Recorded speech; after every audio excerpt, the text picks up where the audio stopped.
देखिए पराग भाई, Indian national Congress party हमेशा तैयारी रहती है हम्म। चुनाव के लिए, कहे जनता के लिए कहे, आप तो बदलाव या की भी कैसे भी बात लगे। करते हैं सर।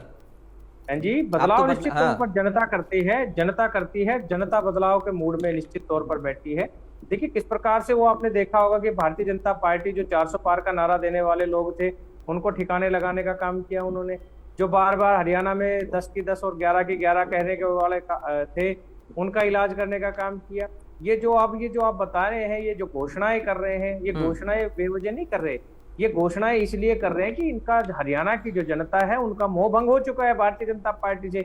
अब ये उनको लालच देने का काम कर रहे हैं। ये बार बार जिनको रेवड़ियां कह रहे थे, अब ये देखिए किस प्रकार से जनता के सामने गिड़गिड़ाने का काम कर रहे हैं। हम्म। एक बार इनसे कोई पूछे कि जब सरपंच जो 2 लाख का, जो इनका जो टेंडर की कहते थे कि 2 लाख का तक का काम करा सकते हैं, और वो जब धरना किया, प्रदर्शन किया, तब उनकी बात नहीं सुनी, उनके ऊपर लाठियां भाजने का काम किया, उनको डराने का काम किया, धमकाने का काम किया, उनको सस्पेंड करने की धमकी दी।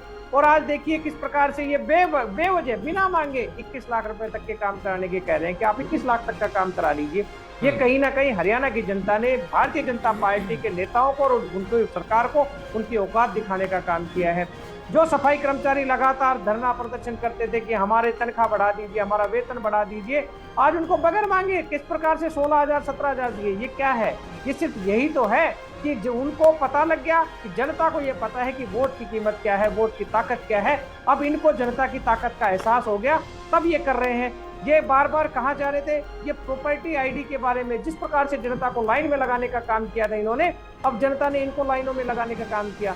ये हमेशा एसी के बंद कमरे में बैठकर अपने फरमान जारी करते थे, आज जनता ने इनको सड़कों पर दौड़ाने का काम कर दिया। किस प्रकार से सीएम साहब देखिए आप लगातार इस प्रकार की घोषणाएं कर रहे हैं। बोला, एक आपने नाम सुना होगा स्टील प्लस 4 की, एक जो बहुमंजिला इमारतें बनाते थे जिस पर कहीं ना कहीं जनता का पैसा भी बचने का काम करता था। एक फ्लोर पे 4 4 5 5 या एक ही परिवार के लोग रह जाते थे, उसकी परमिशन को इन्होंने कैंसिल कर दिया। अब दोबारा कह रहे कि नहीं ये कर देंगे। किस प्रकार से इन्होंने टुकड़ों में रजिस्ट्रियों का करने की घोषणा जो नहीं की थी। लेकिन रजमन जी, इस पर भी तो आपको सोचना पड़ेगा ना कि जो लोकसभा में जनता का साथ रीजनल पार्टी को नहीं मिला, उसका कारण क्या है। हम उन कारणों को खोजकर उनका समाधान करें ताकि विधानसभा में मजबूती दिखा पाए।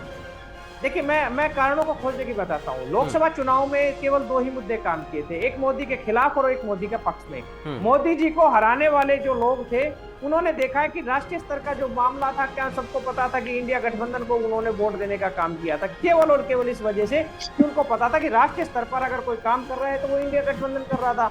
लेकिन अब विधानसभा चुनाव की अगर बात करें तो यहाँ पर स्थानीय मुद्दे हैं, सबको पता है कि विधानसभा। चलिए, आप ये मान रहे हैं कि स्थानीय मुद्दे रहेंगे तो स्थानीय पार्टी को तवज्जो जनता देने की कोशिश करेगी। पराग जी मात्र 10 सेकंड में, सरपंच के चुनाव लगा लो, निगम पार्षद के चुनाव लगा लो, विधानसभा के लगा लो, हर चुनाव में या उप चुनाव में, हर चुनाव में अलग अलग मुद्दे काम करते हैं।